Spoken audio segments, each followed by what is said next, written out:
الحمد لله نحمده ونستعينه ونستغفره ونؤمن به ونتوكل عليك ونعوذ بالله من شرور أنفسنا ومن سيئات أعمالنا من يهده الله فلا مضل له ومن يضلل فلا هادي له ونشهد أن لا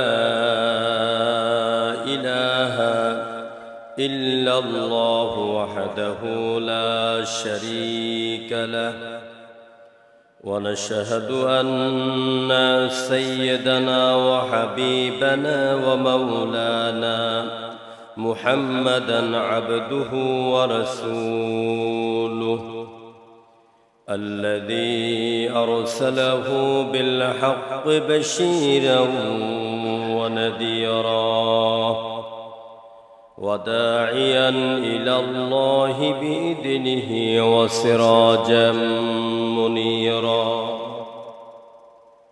فقد قال الله تعالى في كلامه المجيد وفرقانه الحميد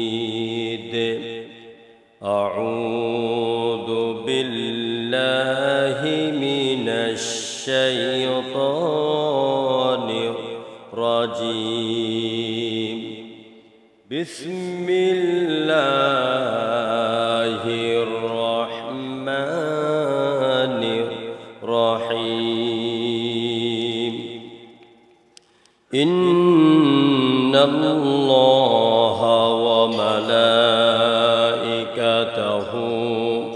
يصلون على النبي يا أيها الذين آمنوا صلوا عليه وسلموا تسليما اللهم صل على محمد وعلى آل محمد كما صليت على إبراهيم وعلى آل إبراهيم إنك حميد مجيد اللهم بارك على محمد وعلى آل محمد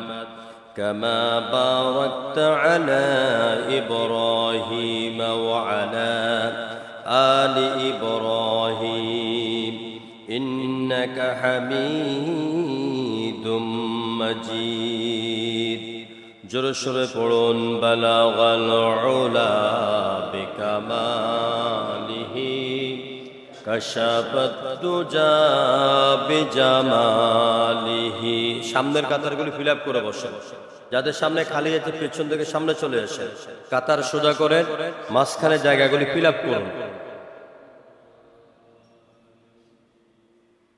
ये तेरी मेराज है कि तू लौह कलम तक पहुँचा और ये मेराज है कि तू लौह कदम तक पहुँचा बलागल उला बिकमालिही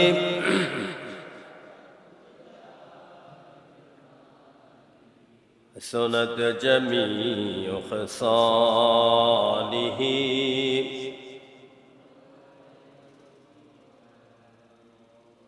یا رب دل مسلم کو زندہ تمنا دے جو قلب کو گرما دے جو روح کو تعفا دے بلغ العلا بكماله كشف الدجى بجماله حسنت جميع خصاله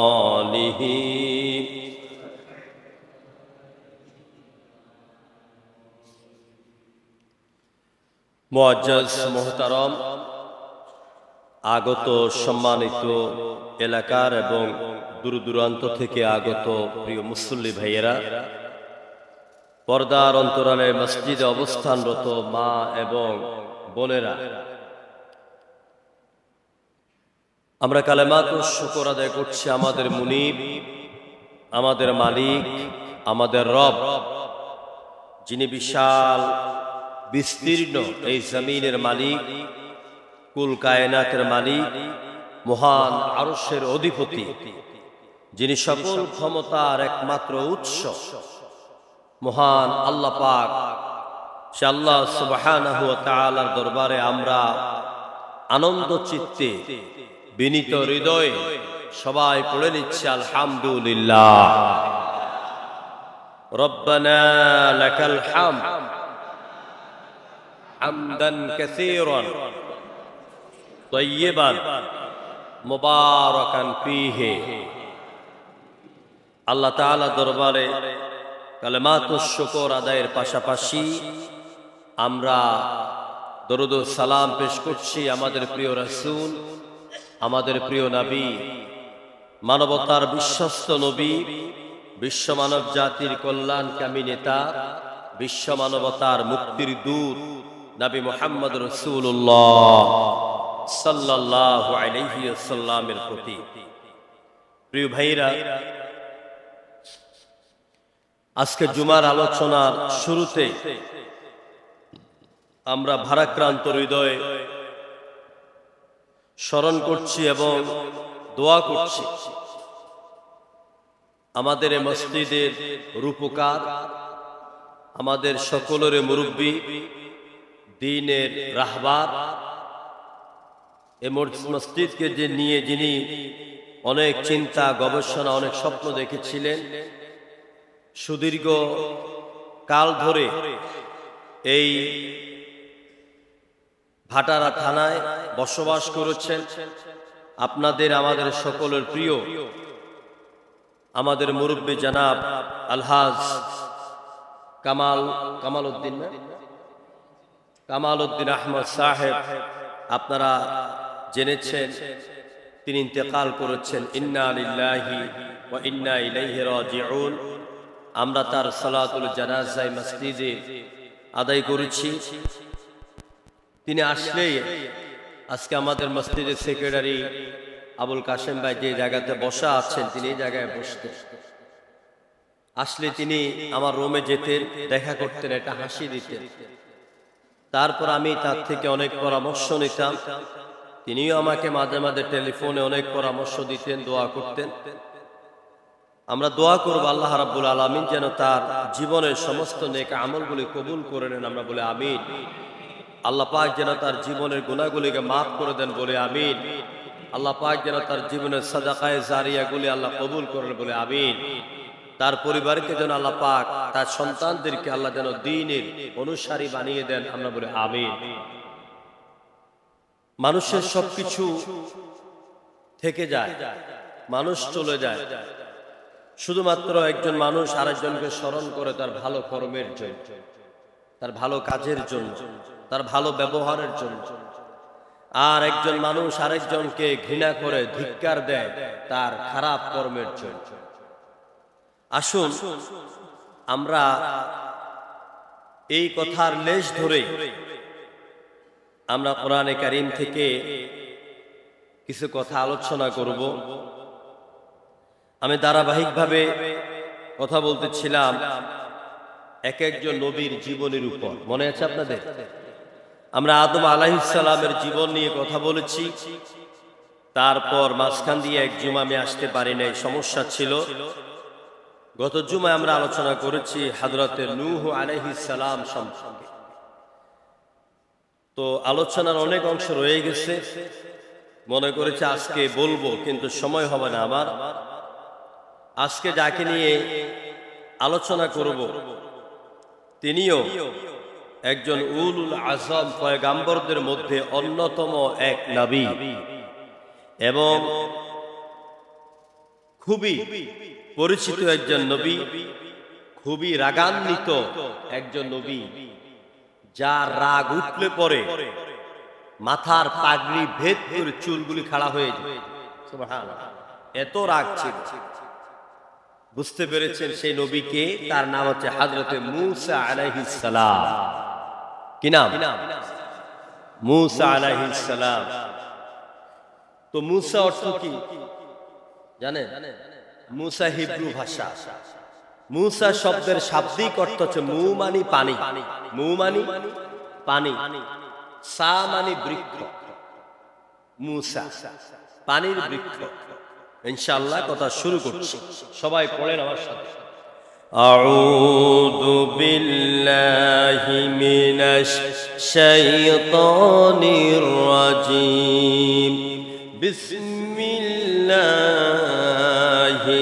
রাহমানির রাহিম।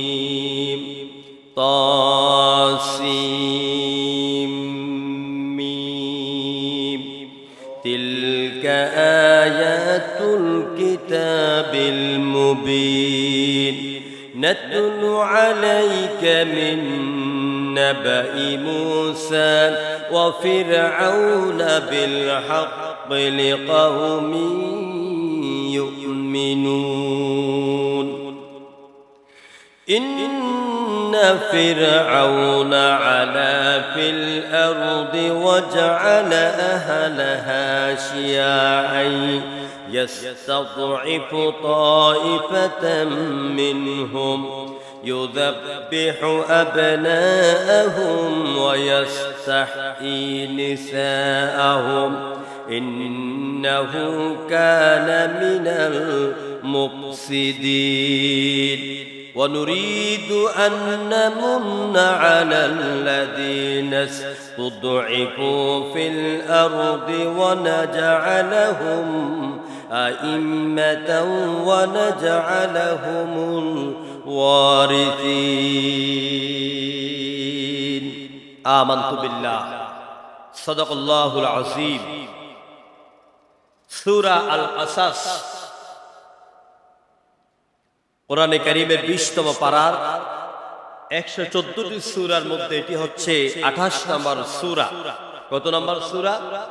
28 নম্বর সূরা। সূরা নাম কি? সূরাতুল কসাস। কসাস মানে কি? কিচ্ছা, ঘটনা, হ্যাঁ, ইতিহাস। কসাস শব্দের অর্থ। সূরাটি নাজিল হয়েছে নবীজির মাক্কি জীবনে।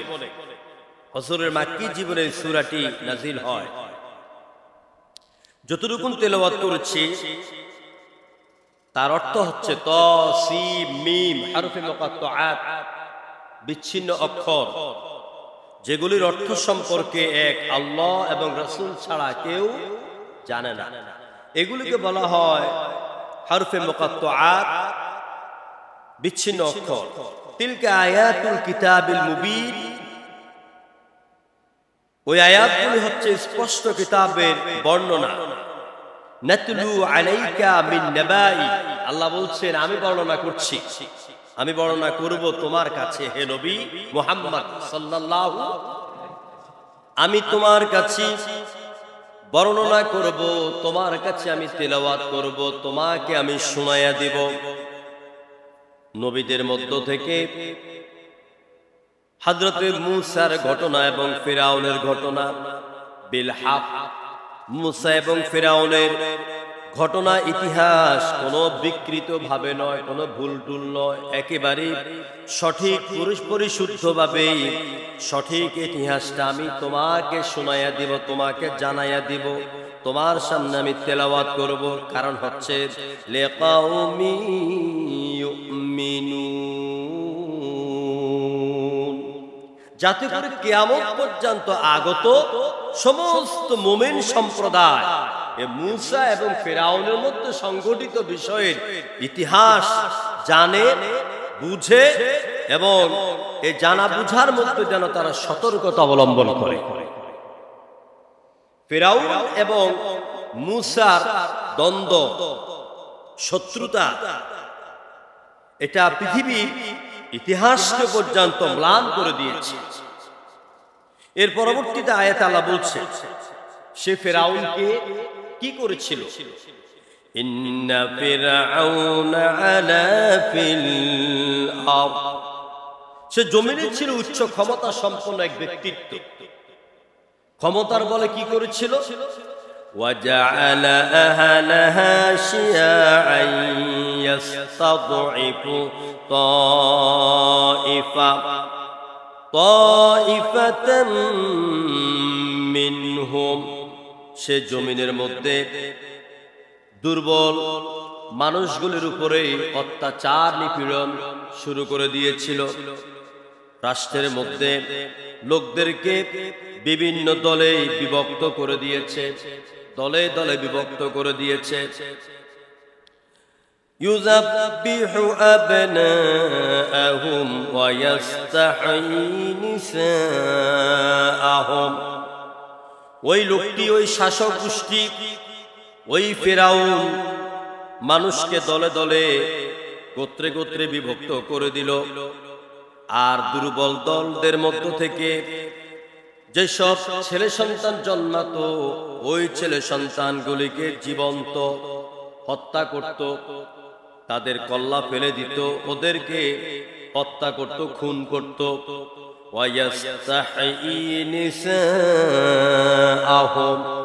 আর মেয়েগুলিকে, কন্যাগুলিকে জীবিত রাখত। ইন্নাহু কানা মিনাল মুফসিদিন, এই লোকটি ছিল সমাজের সবচেয়ে বড় ডিক্টেটর, বড় সন্ত্রাসী। লোকটার নাম কি, জোরে বলেন কি নাম? ফেরাউন। আর ফেরাউন নাম নিল তো 40টা নাকি ভাইবেন? ফেরাউন নাম নিল কয় নাকি ভাইবেন? মনে হয় বিশ্বাস হয় না নাকি? কারণ ফেরাউন কোরআনে আছে নাকি নাই? আছে, কিন্তু আবার নিজের ছেলের নাম ফেরাউন রেখেন না। এরা পৃথিবীর সবচেয়ে নিকৃষ্ট এবং ধিক্কৃত। কেউ কি শুনেছেন এই পর্যন্ত আবু জাহেল নাম রাখতে? কেউ নমরুদ নাম রেখেছে? কেউ ফেরাউন নাম রেখেছে? না, রাখে না, রাখবে না। কারণ এদেরকে স্বয়ং ধিক্কার দিয়েছেন আরশের মালিক, যারা মানুষের উপরে অত্যাচার করে, নির্যাতন করে। এরা ধিক্কৃত, এক নম্বর আল্লাহর পক্ষ থেকে, তারপর জমিনের মানুষ থেকে। এই জন্য আল্লাহ পাক বলছে এরা জমিনে সন্ত্রাসী ছিল। এ হচ্ছে আয়াতের তেলাওয়াতকৃত অংশের অনুবাদ। সম্মানিত ভাইয়েরা, এই সূরাটির 25 নম্বর আয়াতে আল্লাহ পাক কাসাস শব্দটি উল্লেখ করেছেন। ফালাম্মা জাআহু ওয়া কাসসা আলাইহিল কাসাস, আল্লাহ পাক এই সূরার 25 নম্বর আয়াতে কাসাস শব্দটি ব্যবহার করেছেন বলেই এই সূরাটির নামকরণ করা হয় কাসাস। আবার সূরা ইউসুফের মধ্যে আল্লাহ পাক এই শব্দটি ব্যবহার করেছেন, নাহানু নাকুসু আলাইকা আহসানাল কাসাসি বিমা আওহাইনা ইলাইকা হাদাল কুরআন। ওইটা আরেক চমৎকার ঘটনার কথা আল্লাহ বলছেন, সবচেয়ে পৃথিবীর সর্বোত্তম ইতিহাস আমি আপনার কাছে বর্ণনা করব, সেটা হচ্ছে ইউসুফের ইতিহাস। আপনারা কি শুনতে চান? ইনশাআল্লাহ আমরা সেই বিষয়ে কথা বলবো। তো এই সূরার মধ্যে আয়াত রয়েছে 88টি, রুকু রয়েছে 9টি। এই সূরা কাসাসের মূল বক্তব্য হলো স্বৈরাচারের পতন আর দুর্বল মানুষের, অত্যাচারী নিপীড়িত মানুষের বিজয় দান। জনগণ সুবহানাল্লাহ। বাংলাদেশের সাথে মানে ঘটনা মিলে যাচ্ছে নাকি? আমি কইতে চাই না, এরপর চলে আসে মুখ দিয়া। কোরআন তো সেই কিতাব, যেই কিতাব প্রতিটি কালের, প্রতিটি সময়ে যা ঘটবে সেই বর্ণনা দিয়েছে 1500 বছর আগে। আপনি যখনই এখন এই সূরাটা, আমি পুরো তাফসীর করতে অন্তত আমার 2-3 মাস সময় লাগবে। মুসা ফেরাউনের যাবতীয় বৃত্তান্ত আমি আজকের সামান্য সময়ের ভিতরে পুরোটা শেষ করে দিব সংক্ষিপ্ত ভাবে।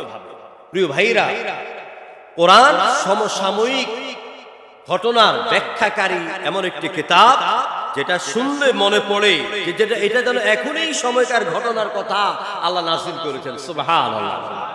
আমি রাত 11টা বাজে এসেছি ফিরোজপুর থেকে।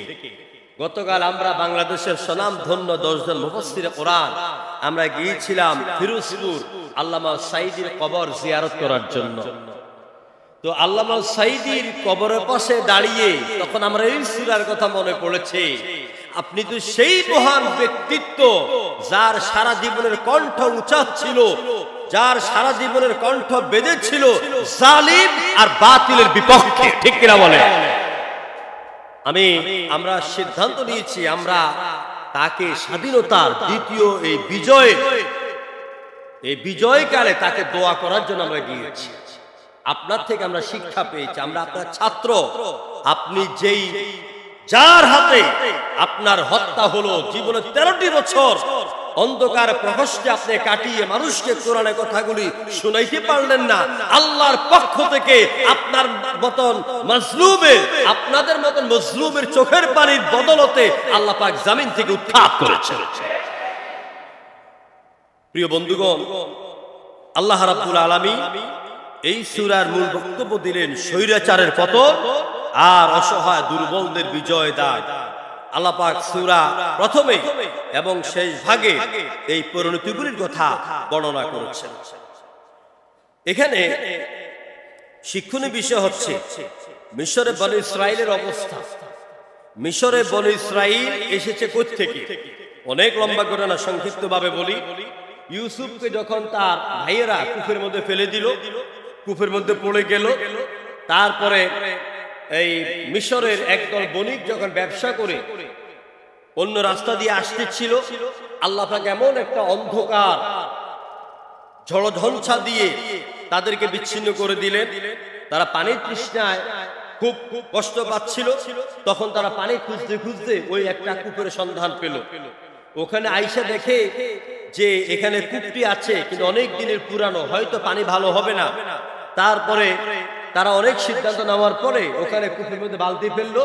বালতি ফেলার পরে আল্লাহ পাক ইউসুফকে সেখানে তুলে দিলেন। ওই বালতিতে পড়ার উপরে উঠা ইউসুফকে আল্লাহ পাক মিশরে এনে দিলেন। এক পর্যায়ে মিশরে হযরত ইউসুফকে আজিদে মিশর বানালেন, মিশরের রাষ্ট্রপতি হলেন, অর্থমন্ত্রী হলেন। তারপরে তিনি তার জীবনের শেষ ভাগে মিশরের মধ্যে তাওহীদ এবং ইসলামকে, দ্বীনকে প্রতিষ্ঠা করে তার বাবা ইয়াকুব এবং তার ভাইদেরকে এই মিশরের মধ্যে আনেন। এই মিশরের মধ্যে যারা এসেছেন ইয়াকুব এবং ইয়াকুবের বংশধর, তাদেরকে কোরআনে বলা হয় বনী ইসরাইল। এই বনী ইসরাইলের বসবাস এখানে শুরু হয়ে যায়। পরবর্তীতে মিশরের মধ্যে আবার নতুন রাজা এলো, অত্যাচার নিপীড়ন শুরু হলো।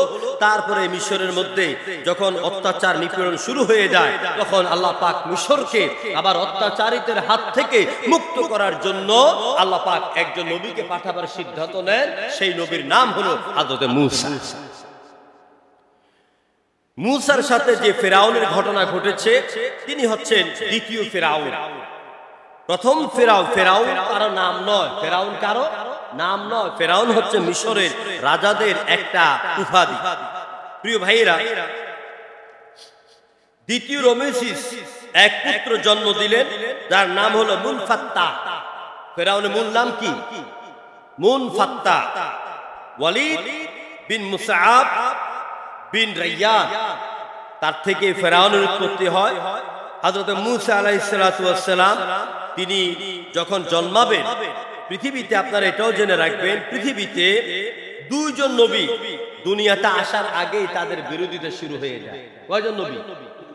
জন্মে নাই, মায়ের পেটে আসে নাই, এই মায়ের পেটে না আসার আগেই তাদের বিরোধিতা গভর্নমেন্টের মাথা থেকে পা পর্যন্ত শুরু হয়ে যায়।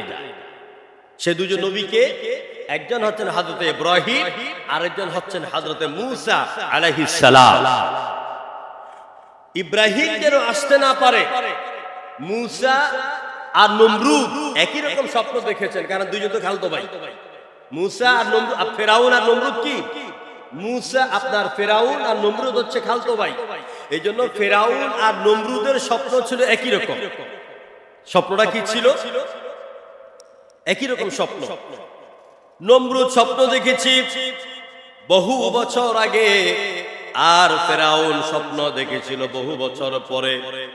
এই শয়তানদের স্বপ্ন এরকম ছিল, তাদের রাজত্বে নতুন কোন এক সন্তান জন্মগ্রহণ করতেছে। জন্মগ্রহণ করলো, নমরুদ দেখলো কে জানি আমার বংশে, আমার রাষ্ট্রের মধ্যে জন্মগ্রহণ করেছে, তারপর আমার ক্ষমতার চেয়ারটাকে উল্টাইয়া ফেলে দিয়েছে।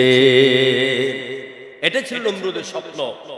ফেরাউন স্বপ্ন দেখেছে এরকম ভাবে রাতের গভীরে শুয়ে আছে আসিয়ার পাশে।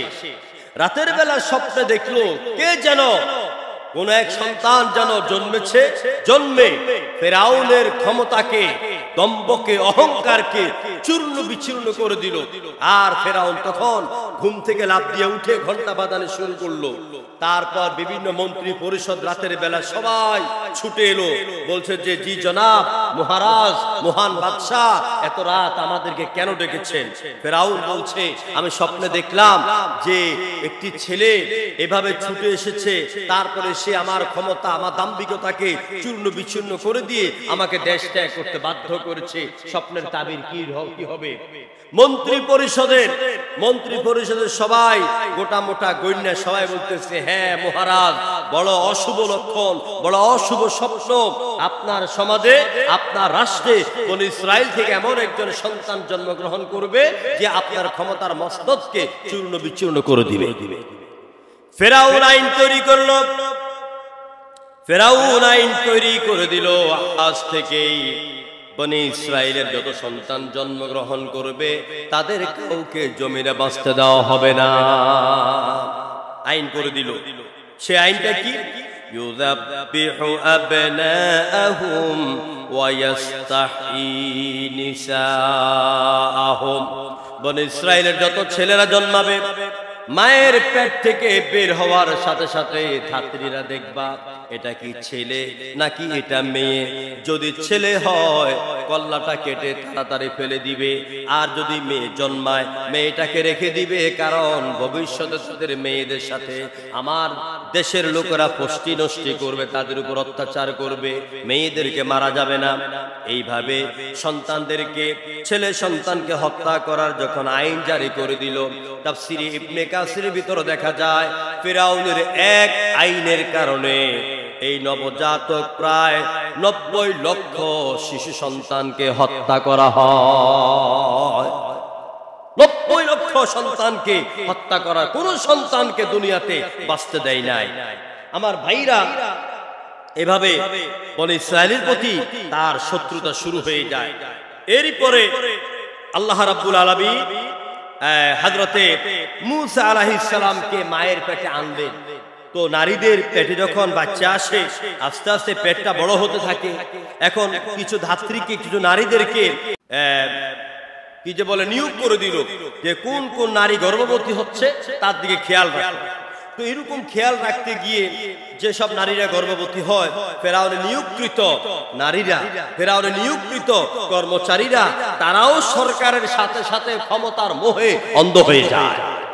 তারা এই কথা মনে করে না যে আমাদের সরকার তো চিরকাল থাকবে না, আমাদের সরকার যখন চলে যাবে তখন আমাদের বাড়ি ভিটা আর বাচ্চাদের আর আমাদের কি হবে। এই জন্য তারা সরকারের কথায় অসহায় মানুষের উপর অত্যাচার করে, নির্যাতন করে, এদের উপর নিপীড়ন চালায়। ঠিক ফেরাউনের নিয়োগকৃত নারীরাও এভাবে আরেক নারীর পেটে বাচ্চা আসলো কিনা, ছেলে হলো নাকি মেয়ে হলো, তারা সরকারকে খুশি করার জন্য, টাকা খাওয়ার জন্য, বিল্ডিং বানাবার জন্য, ব্যাংকের টাকা জমা রাখার জন্য তারা অন্যায়ভাবে অন্য নারীদের খবরগুলি সরকারের কাছে দিয়ে দিত।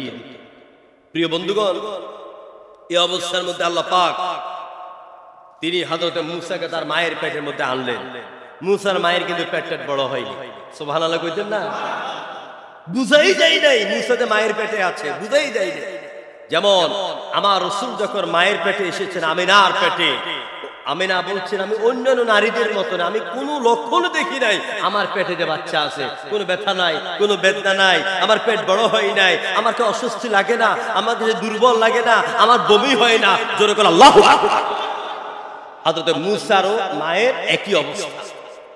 এরই মধ্যে আল্লাহ পাক হযরত মূসাকে দুনিয়ার মধ্যে এনে দিলেন। মূসা যখন দুনিয়ার মধ্যে আসলো, ধারাবাহিকভাবে বলতে গেলে কিছু মূল কথা বলা হবে না। হযরত মূসা যখন মায়ের পেট থেকে দুনিয়াতে আসলেন, আল্লাহ রাব্বুল আলামিন সেই সময় একজন ধাত্রী মূসার মায়ের কাছে পাঠিয়ে দিলেন। ওই মহিলা তিনি মূসার চেহারা দেখে তিনি বলছেন, আমি এই বাচ্চার কথা কাউকে বলবো না, গোপন রাখবো। এত সুন্দর বাচ্চা আমার জীবন আমি দেখি নাই। মূসা জন্মালো, জন্মাবার পর আল্লাহ পাক হযরতে মূসার মায়ের প্রতি তিনি নোটিশ জারি করে দিলেন। হে মূসার মা, ওহী করলেন, ওয়া আওহাইনা ইলা উম্মি মূসা ইন আরদিহি فإذا خفت عليه فألقيه في اليم ولا تخافي ولا تحزني إنا رادوه إليك وجاعلوه من المرسلين. الله أكبر. আল্লাহ পাক বলছেন, আমি মূসার মায়ের কাছে খবর পাঠাইলাম, ওহী পাঠাইলাম, ইলহাম করলাম আমি। মূসার মা, মূসা জন্মেছে, কোনো ভয় পেও না, কোনো চিন্তা করো না। সুন্দর করে সাদা একটু কাপড় পেঁচাইয়া একটা কাঠের বাক্সা বানাও, বাক্সা বানাইয়া ওইটার ভিতরে ঢুকাইয়া তুমি ওর নদীর মধ্যে ফেলে আসো। সুবহানাল্লাহ। তুমি ভয় পেও না, ও পানিতে ডুবে যাবে। তুমি ভয় পেও না, না খাইয়ে মরে যাবে। আমি আল্লাহ পাক তোমাকে শোনাচ্ছি, ইন্না রাদ্দুহু ইলাইক, আমি সময় মতো মূসাকে তোর বুকের মধ্যে ফিরাইয়া দিই। শুধু তাই নয়, আমি মূসাকে পরবর্তীতে রাসূলদের দলের অন্তর্ভুক্ত করে নেব। আল্লাহ পাক খবর পাঠিয়ে দিলেন। তো ঘটনা তো অনেক লম্বা। মূসাকে নদীতে ফেলে দিলেন। তারপরে এক পর্যায়ে এই আপনার যে একজন নারী, মূসা জন্মাবার পর একজন নারী দেখে ফেলেছে সরকারে। দেখার পরে ও দৌড়ে আসলো ফেরাউনের কাছে বলার জন্য যে বনী ইসরাইলের এই ইমরানের ঘরে, এই মূসার বাপের নাম ছিল ইমরান, মায়ের নাম ছিল আবার মরিয়মের বাপের নামও ছিল ইমরান। ইমরানের একটা ছেলে জন্মগ্রহণ করেছে। তো এই কথা বলতে যখন রাজার দরবারে গেল, সাথে সাথে আল্লাহ পাক ওই নারীকে বোবা বানিয়ে দিলেন। হ্যাঁ, আর বলতে পারে না। তো অনেক মজার কথা আছে ভিতরে ভিতরে। এরপরে ওটা বলতে পারে নাই, নদীতে ফেলে দিল। নদীতে ফেলার পরে এখন আসিয়া রাজা সাহেবের স্ত্রী একটা ঘাটে গোসল করে। রাজার স্ত্রী এবং রাজার মেয়ে, ফেরাউনের স্ত্রী এবং ফেরাউনের মেয়ে দুজনে একটা ঘাটে গোসল করে। আল্লাহ পাক নীল নদের মধ্যে বাতাস বয়ে দিলেন, পানির মধ্যে ঢেউয়ে ধাক্কা লাগাই দিলেন। ধাক্কার সাথে ওই কাঠের বাচ্চাটা ফেরাউনের স্ত্রীর গোসলের ঘাটে লেগে গেল। ফেরাউনের স্ত্রী লোকদেরকে দেখে ডাক দিয়ে বলল, কারণ রাজা সাহেবের স্ত্রী যখন গোসল করতে যাচ্ছে, কত দাস দাসী আছে, তোমরা দেখো তো এটা কি। সবাই ধরাধরি করে উর্ফু উঠাইলো। উর্ফু উঠাইয়া আপনার এই বাক্সাটাকে যখন খুললো, খোলার পর দেখে বাক্সার ভিতর থেকে একটা নূরের ঝলক বের হয়ে গেল। কি সুন্দর ফুটফুটে পূর্ণিমা চাঁদের মতন এক সন্তান। এখন ফেরাউনের স্ত্রী তো খুশি হয়ে গেল। وقالت امرأة فرعون قرة عين لي ولك لا تقتلوه عسى أن ينفعنا أن نتخذه ولدا وهم لا يشعرون. ফেরাউনের স্ত্রী বলল যে এত সুন্দর বাচ্চা আমি দেখি নাই, নিয়ে চলো এটা রাজার দরবারে। যাই বলছে, প্রাণের স্বামী গো, কি এক ফুটফুটে সন্তান পেলাম, এটাকে তুমি হত্যা করো না। এটা নিশ্চয়ই আশা করা যায় আমার আর তোমার চোখের নয়ন জুড়ানো পুতুলি হবে, এটাকে তুমি মেরো না। এটা আমাদের সন্তান হিসাবে আমরা এটাকে লালন করব, নিশ্চয়ই এর দ্বারা আমরা কোন উপকার পাবো। এইভাবে করে ফেরাউনের মন্টন গলাইয়া এটাকে রেখে দিল। কিন্তু ফেরাউন প্রথমে রাজি হয় নাই, কয় না, না জানি এটা আমার কোন শত্রু, এই আমার ভয় এটাকে নদীর মধ্যে ভাসাইয়া দিছি। কারণ চোরের মনে তো পুলিশ পুলিশ, যেরকম ঠিক কিনা। তো আল্লাহ পাকও বলতেছে, ফেরাউন তুই যেটা ভাবছিস ঘটনা আসলে এটাই, ঘটনা আসলে এটাই। তো আল্লাহ পাক মূসাকে দেখেন, যার হাতে মৃত্যু, যে মারবে, যেখানে বাঘের ভয় সেখানে রাত পোহার। আল্লাহ পাক ওই ঘরের মধ্যে হযরতে মূসাকে লালন করলেন, পালন করলেন। তো একদিন ফেরাউনের খুব মায়া লেগে গেল। আহ, কি সুন্দর ছেলে, গোলাপি রঙের ঠোঁটগুলি, চুলগুলি কি সুন্দর, নাকটা কি সরু, কপালটা কি চৌড়া, চোখগুলি কি কালো, পয়গাম্বরের চেহারা, নাদুস সুদুস চেহারা। দাও তো আমার কোলে একটু দাও। আসিয়াকে যায় বলছে, স্ত্রীকে বলছে ফেরাউন আমার কোলে একটু দাও।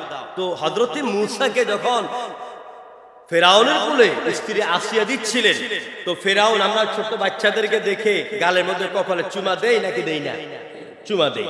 তো ফেরাউন কি করলো, আদর করে মূসাকে যখন গালের মধ্যে একটা চুমা দিতে আসলো, মূসা আল্লাহ রহমতে ডাইন হাত দিয়া এত জোরে একটা থাপ্পড় মেরেছে ফেরাউনের গালে। আল্লাহু আকবার।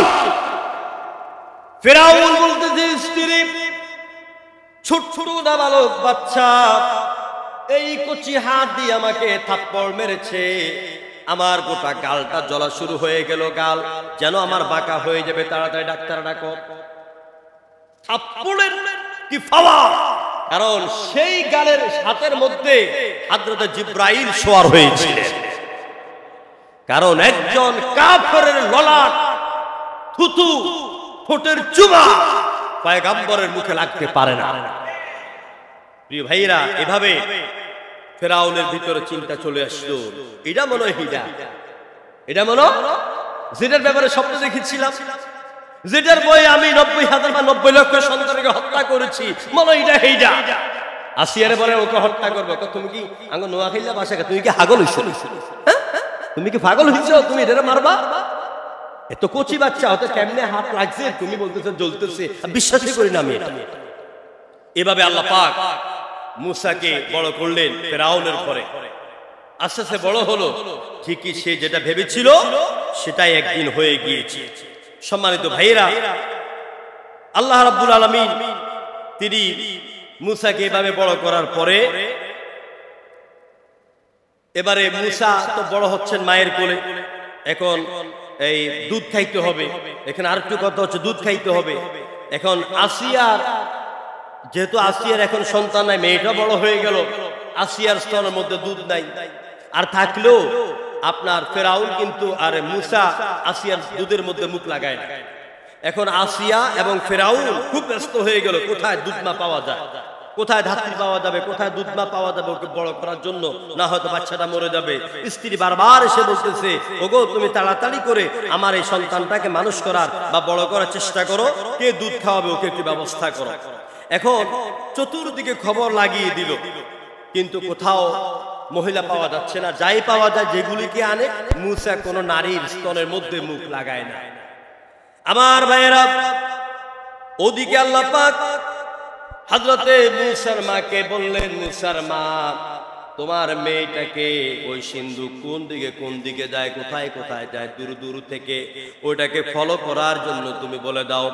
হযরতে মূসার মা মূসার বোনকে ওইভাবে ফলো করার জন্য বলে দিল। বোন পেছন দিক থেকে হাঁটে আর এই বাক্সাটা কই যায় বারবার তাকাইয়া দেখে। যখন ফেরাউনের ঘরে চলে গেল, মূসার বোন মায়ের কাছে এসে বলছে, মা এবার নির্ঘাত আমাদের ভাইকে আর বাঁচানো যাবে না। মূসার মা বলছে, কোনো ভয় নাই, কারণ মূসার মাকে আল্লাহ একটা ওয়াদা দিয়েছে, আমি ওরে বাঁচাবো, ওকে আমি রাসূল বানাবো। এরপরও মায়ের মনেও তো চিন্তা। এক পর্যায়ে যখন এই মেয়েটা ফেরাউনের দরবারে আশেপাশে ঘুরে আর খবর শুনে যে ফেরাউনের পালক পুত্রকে মানুষ করার জন্য, খাওয়াবার জন্য কোনো দুধ মা পাওয়া যাচ্ছে না, এখন এই মেয়েটা চুপিসারি রাজ্যের ভিতরে ঢুকে গেল। যাইয়া যে মহিলা দল আছে ওদের কাছে বলতেছে যে, দেখেন আমি শুনছি আপনারা নাকি এরকম একটা দুধ মা খুঁজছেন আপনাদের বাচ্চাকে দুধ খাওয়াবার জন্য। আমার বাড়ি অনেক দূরে, তো আমি ওখানে একটা মহিলার খবর জানি, উনি খুব আদর করে যত্ন করে বাচ্চাদেরকে দুধ পান করান। এখন আপনারা যদি বলেন আমি ওই মহিলাটাকে আনতে পারি, দেখেন দুধ খাই কিনা। এখন ফেরাউনের কিছু লোকজন সন্দেহ করলো, কারণ সন্দেহ করে ইসলামী বই পাইলেও সন্দেহ করে, কোরআন তেলাওয়াত করলেও সন্দেহ করে, কোরআনের কথা বললেও সন্দেহ করে। এই সন্দেহের রোগ পুরা জাল বিস্তার করেছিল আমার বাংলাদেশে, যেরকম ঠিক কিনা? ওই সময় এরকম সন্দেহের জাল চতুর্দিকে ছড়িয়ে পড়লো। এ মেয়ে তুই কেডা, তুই কেমনে জানিস ওই মহিলা দুধ বাচ্চা পান করবে? আমি কি বলছি পান করবে, হয়তো করতেও পারে, আমি এরকম আপনাদের উপকার করতেছি। আমি কয়টা ঠিক আছে নিয়ে আসি।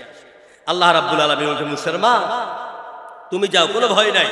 এবার ওই মহিলা মূসার মা আসার পরে মূসাকে যখন খুলে নিল, নেওয়ার সাথে সাথে মূসা এতদিনে তৃষ্ণার্ত মায়ের স্তরে মুখ লাগে পেট ভরে দুধ পান করতে লাগলো।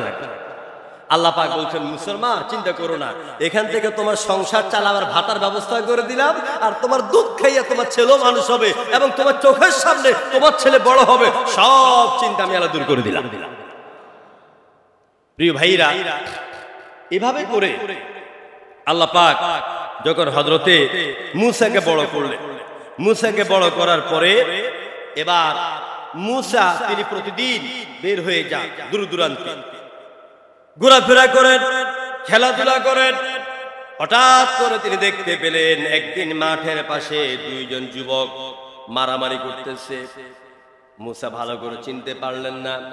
তিনি যাইয়া একজন যুবককে ধরলেন আর জোরে তাকে চড় মারলেন।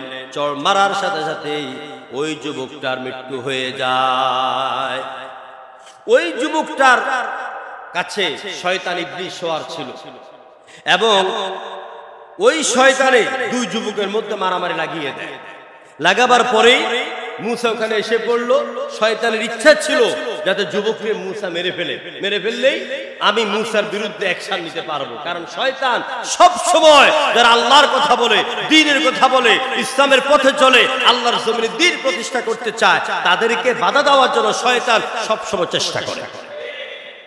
মূসা আলাইহিস সালাম যখন যুবককে থাপ্পড় মারলো, থাপ্পড় মারার পরে এবারে এই খবর চলে গেল ফেরাউনের কাছে। কোরআনে কারীম বলছে ওয়াজা রাজুলুম মিন আকসাল মাদিনাতি ইয়াসআ ক্বালা ইয়া মূসা ইন্নাল মালাউ, হে মূসা, এক নগরীর উপকণ্ঠ থেকে একজন লোক দৌড়ে এলো, আয়েশা বলতেছে হে মূসা, তোমার বিরুদ্ধে সরকার অ্যাকশন নিচ্ছে, তুমি যে যুবকটাকে মেরে ফেলেছো, তুমি তাড়াতাড়ি করে এই এলাকা ছেড়ে অন্যত্র চলে যাও। হযরতে মূসা তিনি এখান থেকে পালাতে লাগলেন। যেতে যেতে তিনি মাদায়েন শহরে গেলেন। সেখানে হযরতে এই শুআইব আলাইহিস সালামের মেয়েদের সাথে দেখা হলো। তখন তো চিনতেন না, অনেকগুলো মেয়েরা কূপ থেকে পানি তোলে। এখন সবাই পানি নিয়ে চলে গেল, ঢাকনাটা ফেলে দিল। এখন তারা আর পানি তুলতে পারেন না, কারণ কূপটার মুখটা তুলতে কয়েকজন মানুষের দরকার। এই অবস্থায় হযরতে মূসা যুবক মানুষ ওই রাস্তা দিয়ে যখন যাচ্ছে, দেখে যে দুইটা নারী, মহিলা, মেয়ে, যুবতী নারী বসে বসে কেমন কাঁদছে। মূসা জিজ্ঞেস করলেন আপনারা কারা, কাঁদছেন কেন? বলে যে আমরা এসেছিলাম এখানে পানি নেওয়ার জন্য, কিন্তু আমরা আসতে আসতে দেরি হয়ে গেল, এখন কূপের মুখটা বন্ধ হয়ে গেল। আমরা তো নারী মানুষ, আমরা দুর্বল, আমরা কূপের মুখ তুলতে পারছি না। হযরতে মূসা বলছেন আমি কি তুলে দিব? আপনি যদি কল্যাণকামী কাজ করেন এটার পুরস্কার আল্লাহ আপনাকে দিবে। মূসা দেখলেন যে মেয়েদের গুলির মধ্যে আল্লাহ শব্দ আছে, খুব সুন্দর কথা বলে। বাস তিনি কি করলেন, এমনি ডান হাত দিয়া এক টানে এটাকে তুলে ফেললেন। যেরকম আল্লাহু আকবার। দুই নারী যুবকের প্রেমে পড়ে গেলেন। সুবহানাল্লাহ। যেই কূপের বাক্সা মুখ তুলতে 8-10 জন যুবক লাগে, ওই জায়গার মধ্যে এই যুবক এত সুন্দর, এত শক্তিশালী, এক টানে এটা মুখ তুলে ফেললেন। নিশ্চয়ই এই যুবকটা অত্যন্ত শক্তিশালী। বাস নারীরা কিছু বললেন না, পানি উঠাই দিলেন মূসা আলাইহিস সালাম। পানি উঠাই দেওয়ার পরে মহিলারা চলে গেল। এখন মেয়েগুলি যাইয়া, দুইটা মেয়ে যাই বলতেছে আব্বা এইরকম ভাবে আমরা আটকা পড়ে গেলাম, একজন যুবক এলো, এসে আমরা কি আশ্চর্য দেখলাম যে কূপের মুখ 8-10 জন ছাড়া তুলতে পারে না, যুবক নিজে এক হাতে এটা তুলে দিলেন। কি আশ্চর্য যুবক। বাবা বলতেছেন তাহলে কি করতে চাও? এই যুবকরে আমাদের বাড়িতে দাওয়াত করে। হ্যাঁ, ওর বাড়ি কই, ঘর কই জানি না, হয়তো ক্ষুধার্ত হতে পারে। এবার দুই মেয়ে আসলো, আসার পরে বলছে আমার আব্বা জান আপনাকে আমাদের বাড়ি দাওয়াত করেছেন। এবার এই মেয়েরা সামনে হাঁটতেছে আর মূসা পেছনে হাঁটতেছে। হযরতে মূসা বলছেন এই মেয়েরা দাঁড়াও, কোন নারী কোন পুরুষের আগে যেতে পারে না, কোন নারী কোন পুরুষের নেতৃত্ব দিতে পারে না। কথাকে বুঝেন কিছু? সব কোরআনের দলিল আছে, আমার সবগুলো নিয়ে কথা বলার সময় নেই। আমি এখান থেকে ওখান থেকে কাটছাট করে কথা বলছি যে কোন নারী কোন পুরুষের পেছনে হাঁটতে, পুরুষের নেতৃত্ব এবং দেশের নেতৃত্ব পুরুষরাই দেয়, কোন নারীর নেতৃত্ব দিতে পারে না। কারণ কোন নারী যখন পুরুষের সামনে দিয়ে হাঁটবে তখন পুরুষের চোখ নারীর পাশার দিকে গিয়ে পড়বে, এখানে পর্দার খেলা হবে। তোমরা আমার পিছনে হাঁটো, আমি তোমাদের সামনে হাঁটবো। আপনি তো রাস্তা চিনবেন না, তো পেছন থেকে আমাকে রাস্তা বাতলাইয়া দিবে। চলে গেল শোয়েবের কাছে। আমি আর সেই ঘটনা যাচ্ছি না। সম্মানিত ভাইয়েরা, সেখানে এক পর্যায়ে হযরত শোয়েব আলাইহিস সালামের পরিচয় দিলেন। শোয়েব আলাইহিস সালাম মূসাকে কাজে রাখলেন। এক পর্যায়ে হযরতে মূসা বড় হলেন, শোয়েবের কন্যাকে তার কাছে বিয়ে দিলেন। এরপর বিয়ে হওয়ার পরে সংসার জীবন শুরু করার জন্য হযরতে মূসা তো আর শোয়েবের মেয়ে বিয়ে কইরা আজীবন শ্বশুর বাড়িতে ঘর জমাইয়া থাকার জন্য আসেন নাই। আল্লাহ পাক মূসাকে পাঠিয়েছে জমিনে আল্লাহ দ্বীন কায়েম করার জন্য। শুরু হয়ে গেল মাদায়েন থেকে আবার মিশরের দিকে আসা। প্রতিমধ্যে তুর পাহাড় পড়লো। তারপরে হযরত মূসার স্ত্রীর গর্ভ প্রসব বেদনা শুরু হলো। মূসা দৌড়ালেন পাহাড়ের কাছে। পাহাড়ের কাছে যাওয়ার পরে সেখানে কোনো পানিও পান না, আলোও পান না। হঠাৎ করে দেখেন পাহাড়ের উপরে একটা আলো দেখা যায়। মূসা যত সামনে যায় আলো তত পিছনে যায়, মূসা যত সামনে যায় আলো তত পিছনে যায়। এক পর্যায়ে হযরত মূসা আলোকে ধরার জন্য তুর পর্বতে যখন উঠতেছিলেন জুতা নিয়ে, আল্লাহ বলতে ফাখলা না আলাইকা ইয়া মূসা, এটা পবিত্র উপত্যকা, জুতা পায়ে দিয়ে উঠা জায়েজ নাই, তুমি উঠো। আর ওই আলোটার মধ্যে যাওয়ার পরে ইলহাম আসলো, ওহী আসলো, আনা রাব্বুকুম আনা রাব্বুক, আমি হচ্ছে তোমার আল্লাহ, তোমার রব। সুবহানাল্লাহ। এখান থেকে নবুয়ত পাওয়ার পরে হযরতে মূসা আলাইহিস সালাতু ওয়াস সালাম তিনি চলে এলেন। এই যে আগুনের কথাটা আল্লাহ পাক এইভাবে বলছেন, ইদরা নারান ফাকালা লিআহলিহিম কুতু ইন্নী আনাস্তু নারান লাআল্লি আতিকুম মিনহা বিকাবাস আও আজিদু আলান নারি হুদা। মূসা তিনি এক পর্যায়ে ভাবলেন, আমি যদি ওই আগুনের কাছে যাই নিশ্চয় আগুন আমাকে পথ দেখাইয়া দিবে। জোরে করে সুবহানাল্লাহ। হ্যাঁ, আগুনের কাছে যাওয়ার পর আল্লাহ বলছেন, ইন্নী আনা রাব্বুক, আমি তোমার রব। ফাখলানা আলাইকা ইন্নাকা বিল মুকাদ্দাসি তুয়া, এটা পবিত্র উপত্যকা, জুতা খোলো, আমি তোমার আল্লাহ তোমার অপেক্ষা করছি। জোরে করে সুবহানাল্লাহ। ওয়াখতারতুকা ফাসতামি লিমা ইউহা ইন্নানি আনাল্লাহ লা ইলাহা ইল্লা আনা ফা'বুদুনি ওয়া আকিমিস সালাতা লিযিকরি। আমি আল্লাহ পাক তোমাকে নবুয়তের জন্য, রিসালাতের জন্য নির্বাচিত করলাম। আমি আল্লাহ তোমাকে ওহী দান করলাম, নবুয়ত দিলাম, রিসালাত দিলাম। তুমি এবার জাতির কাছে গিয়া বলো লা ইলাহা, কোন আইনদাতা নাই, কোন জীবনদাতা নাই, কোন মরণদাতা নাই, কোন আশ্রয়দাতা নাই, কোন হুকুমদাতা নাই। এই জমিন আল্লাহ। জমিন কার? জমিন কার? আইন চলবে কার? হুকুম চলবে কার? আল্লাহর হুকুম চলবে। মানুষের এই ফেরাউনের আইন দিয়া এই জমিন আর চলবে না। এবার তুমি লোকদেরকে দাওয়াত দাও, দ্বীনের দাওয়াত দাও, মানুষের ব্রেন ওয়াশ করো, মানুষকে বুঝাও জমিন আল্লাহর, আইন চলবে আল্লাহর। অত্যাচারী শাসক, নিপীড়িত শাসক যেই মানুষের উপরে অত্যাচার করে, নিপীড়ন করে, মায়ের বুক খালি করে, স্বামীর বুক খালি করে, এই সব অত্যাচারীকে জমিন থেকে উৎখাত করে আল্লাহর দ্বীন কায়েম করো। মূসা আলাইহিস সালাম দায়িত্ব পেয়ে, নবুয়ত পেয়ে তিনি এলাকার লোকদের কাছে চাইলেন। আসার পরে আল্লাহ পাক বলছেন, মূসা দাওয়াতি কাজ তো আশেপাশে করলাম, এবার আমি আল্লাহ পাক তোমাকে দায়িত্ব দিয়েছি, তোমার জীবন মরণের চ্যালেঞ্জ নিয়ে তুমি চলে যাও রাষ্ট্রীয় মসনদে। রাষ্ট্রীয় মসনদে গিয়ে আমার তাওহীদে দাওয়াত দাও। আল্লাহ রাব্বুল আলামিন বললেন, ইযহাব ইলা ফিরআউনা ইন্নাহু তাগা।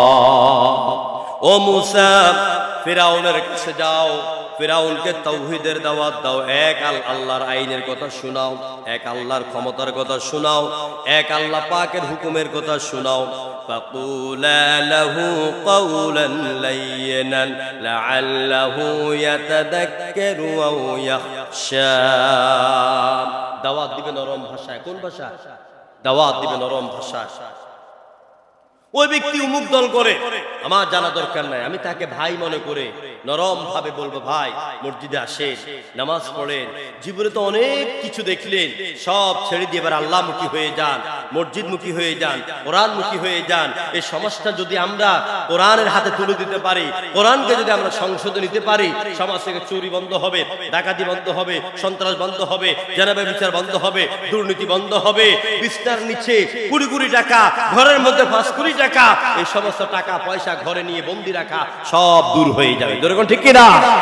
যদি আমরা কোরআন থেকে সংসদে পৌঁছাইতে পারি, কাউকে রাগ করে নয়, কাউকে ধমক দিয়ে নয়, প্রতিহিংসামূলক কোনো দাওয়াত নয়। প্রতিহিংসা করা যাবে না। তোমার দল আমার উপর অত্যাচার করেছে, আমি তোমার উপর অত্যাচার করব, এটা ইসলামের শিক্ষা নয়। এটা ইসলামের কুকুরের কাজ কুকুরে করেছে, কামড় দিয়েছে পায়, তাই কি আবার কুকুরের পায়ে কামড় দেওয়া মানুষের শোভা পায়? বলেন শোভা পায়? যা করেছে ওরা না বুঝে করেছে, বুঝে করেছে, অত্যাচার করেছে, নিপীড়ন করেছে। আমরা সে ফাতে মক্কার দিকে ফিরে যেতে চাই। ফাতে মক্কা কি? ফাতে মক্কা অর্থ কি? মক্কা বিজয়। ফাতে মক্কা অর্থ কি? মক্কা বিজয়। যেই মুহাম্মদকে নিজের চাচা, নিজের ভাতিজা, নিজের ভাইয়েরা, এলাকার মানুষ রাতের অন্ধকারে মক্কা ছেড়ে যেতে বাধ্য করেছিল, অনেক পিটাইছে। সুমাইয়াকে 2 পা ধরে রশি দিয়ে টান দিয়া লজ্জাস্থানে বর্ষা নিক্ষেপ করে হত্যা করেছে। বেলালের বুকে পাথর দিয়েছে, অসংখ্য সাহাবীর শরীরের রক্ত ঝরিয়েছে, জান মাল সম্পদ সব ছিনিয়ে নিয়েছে।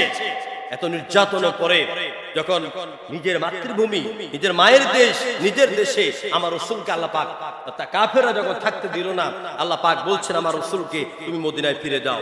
মদিনাতে গেলেন। আজ মদিনায় বিজয় হলো, ইসলামী রাষ্ট্র কায়েম হলো। আজকে চতুর্দিকে মুসলমানের সংখ্যা বেড়ে গেল। আল্লাহ পাক বলছেন এবার তুমি মক্কা যাও। মক্কাতে আসবে যুদ্ধ করার জন্য। যুদ্ধ করতে আসার পরে আবু সুফিয়ান তার দলবল পাঠিয়ে দিল। যুদ্ধ করতে আসার পথে মক্কা মদিনার প্রতিমধ্যে রাত হয়ে গেল। আল্লাহ রাসূল বলছেন আমরা এখানে আশ্রয় নিব, রাতের বেলা এখানে বিশ্রাম নিব আমরা। তো বিশ্রাম নিতে গেলে কি হবে? আমাদের তোমরা রাতের বেলা 10,000 সাহাবী চুলা বানাও। কি বানাও? আগুনের চুলা বানাও। তো একজনকে রাসূল বলছেন কমপক্ষে একজনে বানাইবা 3টা চুলা। কয়টা চুলা? ভাত রান্না। আবু সুফিয়ান গোয়েন্দা বাহিনী পাঠিয়ে দিল, মুহাম্মাদের সৈন্য সংখ্যা কত গুনে আসো। ওইভাবে আমরা প্রস্তুতি নেব। গোয়েন্দা বিভাগ রাতের বেলা চলে গেল। চুলা গুনতে গুনতে তাদের রাত শেষ হয়ে যায়। সকালবেলা চলে গেল আবু সুফিয়ানের কাছে। আবু সুফিয়ান বলছেন বলো তো মুহাম্মাদের সৈন্য সংখ্যা কত? স্যার সৈন্য গুনবো কি? চুলা গুনতে গুনতে আমাদের রাত শেষ। সুবহানাল্লাহ কইতেন না? চুলা গুনতে গুনতে আমাদের রাত শেষ হয়ে গেল, সৈন্য সংখ্যা গুনবো কি? আচ্ছা এটা তো রাতের ব্যাপার ছিল, এখন তো সকালবেলা, যাও এখন তো লোক দেখবা। তো রাসূল বলছেন 10,000 লোকের জন্য মাত্র 100টা পায়খানা বানায়। কয়টা পায়খানা? 100টা টয়লেট বানায়। তো সকালবেলায় আকাম কার না লাগে? সবারই তো লাগে। এখন এক এক টয়লেটের সামনে যদি 1000 লোক সিরিয়াল ধরে তাহলে 10,000-এর জন্য বিশাল সিরিয়াল। এখন দেখা গেল আবু সুফিয়ানের সৈন্য সংখ্যা অন্য সৈন্য কি গুনবে? পায়খানার সামনে লোক গুনতে গুনতে দিনে 2টা। যাইয়া খবর দিল স্যার এত সৈন্য সংখ্যা, টয়লেটের সামনে লোক গুনতে গুনতে আমাদের দিনের অর্ধেক চলে গেল। বুঝছি আর মুহাম্মদের সাথে পারা যাবে না, মনে হয় লক্ষ লক্ষ সৈন্য নিয়ে এসেছে। রাতের বেলা চুলা গুনতে গুনতে রাত শেষ, দিনের বেলা টয়লেটের সংখ্যা লোক গুনতে গুনতে দিন শেষ। সুতরাং ওদের সাথে আর যুদ্ধ করা যাবে না, ওদের সাথে আর বিজয় পাওয়া যাবে না। আল্লাহ পাক বলছেন মুহাম্মদ মক্কায় ঢুকো। রাসূল মক্কায় আসতেছেন, চতুর্দিক থেকে লোকেরা বাটি ঘটি নিয়ে সব নিয়ে পালাচ্ছে যে আমরা মুহাম্মদের এত বিরোধিতা করেছি, মুহাম্মদের সৈন্য বাহিনীকে এত হত্যা করেছি, মুহাম্মদকে আমরা নির্যাতন করেছি, মুহাম্মদের কর্মীদেরকে, কোরআনের কর্মীদেরকে এভাবে নির্যাতন করেছি, পাথর চাপা দিয়েছি। আজকে মুহাম্মদ আমাদের 14 গোষ্ঠী সহ সব কবর দিয়ে দিলে, সব পাল। আল্লাহ নবী মক্কায় প্রবেশ করলেন। নবীজি ঘোষণা দিলেন কোন অসহায় নারীর গায়ে হাত দেওয়া যাবে না। দেখেন নবী কারে কয়, রাসূল কারে কয়? আল্লাহ পাকের ভালোবাসা কাকে বলে, নবীর ভালোবাসা কাকে বলে, ইসলামের রাষ্ট্র কাকে বলে, না হওয়া পর্যন্ত এটার মজা পাবেন না। লোকেরা মনে করে, হিন্দুরা মনে করে ইসলামের রাষ্ট্র যদি আমাকে সব কমাই শেষ করে ফেলবে। কালকে ফিরোজপুরের জমিনে আমার মোবাইলে ছবি আছে, ওই যে আপনার সুখরঞ্জন বালি আমার সাথে কোলাগুলি করেছে, আমার সাথে সুখরঞ্জন বালি কোলাগুলি করেছে। আল্লামা সাইদির নাম নেওয়াতে কবরের পাশে দাঁড়িয়ে চোখের পানিগুলো ছেড়ে দিল। আমরা সংগঠনের পক্ষ থেকে 2000 টাকা দিয়েছি। লোকটা অসহায়। এই ঘটনাটা আপনারা ভালো করে জানেন না। সুখরঞ্জন বালিকে সরকারি লোকেরা, ওই এলাকার লোকেরা, থানা লোকেরা গিয়ে বলেছে তুই বলবি তোর ভাই বিশাব আলীকে আল্লামা সাইদি হত্যা করেছে। এই খবর যদি তুই এইভাবে সাক্ষী দিতে পারিস তাহলে আমরা তোকে বাড়ি দিব, গাড়ি দিব, সব দিয়ে দিব। সুখরঞ্জন বালির মা খবর শুনে ছেলেকে ডাক দিয়া বলছে বাবা আমার মাথায় হাত রাখ। হাত রেখে বলছে আল্লামা সাইদি হচ্ছে আমাদের দেবতা। আল্লামা সাইদি কি? আমাদের জন্য দেবতা। হিন্দু মহিলা বলতেছে আমার দুধের দিব্যি। হিন্দুরা দিব্যিরে খুব গুরুত্ব দেয়। তুই যদি সাইদির বিরুদ্ধে কথা বলিস, সাক্ষী দিস, আমি বলবো তুই আমার সন্তান না। শুকরঞ্জন বালিকে নিয়ে যাওয়া হলো সাইদির এই সাক্ষী দেওয়ার জন্য যে সাইদি হত্যা করে নাই, কিন্তু আদালতে ঢুকার গেইটে তাকে তখন জালিমেরা গাড়ি থেকে নামাই উধাও করে নিয়ে যায়, নীতি নীতি ইন্ডিয়া পর্যন্ত নিয়ে গেল। দমদম কারাগারে তাকে সেখানে নিক্ষেপ করলো, অনেক দিন পর্যন্ত পড়ে আছে। তারপর সে যেভাবে হোক ফিরে এসেছে। সেই সুখবালী আপনার বালি, শুকরঞ্জন বালি, সে আমাদের কাছে আসলো, আমাদেরকে ধরে কাঁদলো এবং বলল আপনারা আমার বাড়ি চলেন। তো আমি মধ্যখান দিয়ে হাস্যস্থলে বললাম আমরা তোমার বাড়িতে যাব, আমি তোমার একটা দাওয়াত দিয়ে যাই। আল্লামা সাইদিকে ভালোবাসো তুমি? তখন কাঁদতেছে আমি অনেক ভালোবাসি। আমি কি তুমি যদি আল্লামা সাইদির সাথে জান্নাতে থাকতে চাও তাহলে আল্লাহ তোমাকে ঈমানের মতো নিয়ামত দান করুন, আল্লাহ তোমাকে ঈমানের মতো নিয়ামত দান করুন, যাতে করে তুমি আল্লামা সাইদির সাথে আল্লাহর জান্নাতে থাকতে পারো। প্রিয় ভাইরা, আমি তাকে ঈমানের দাওয়াতটা দিয়ে আসলাম। তো কথা ছিল যে বলছে যে হিন্দুদের উপর, অমুসলিমদের উপর আঘাত করা যাবে না, শিশুদের উপর আঘাত করা যাবে না, অসহায় নারীর উপর আঘাত করা যাবে না। এইভাবে সবকিছু রাসূলুল্লাহ বলে দিলেন। নবী করিম সাল্লাল্লাহু আলাইহি সাল্লাম মক্কায় প্রবেশ করলেন, মানুষ সব ঘরে ঘরে দরজা বন্ধ করে ঢুকে গেল। এমন সময় আল্লাহ রাসূল তিনি মক্কাতে আসলেন।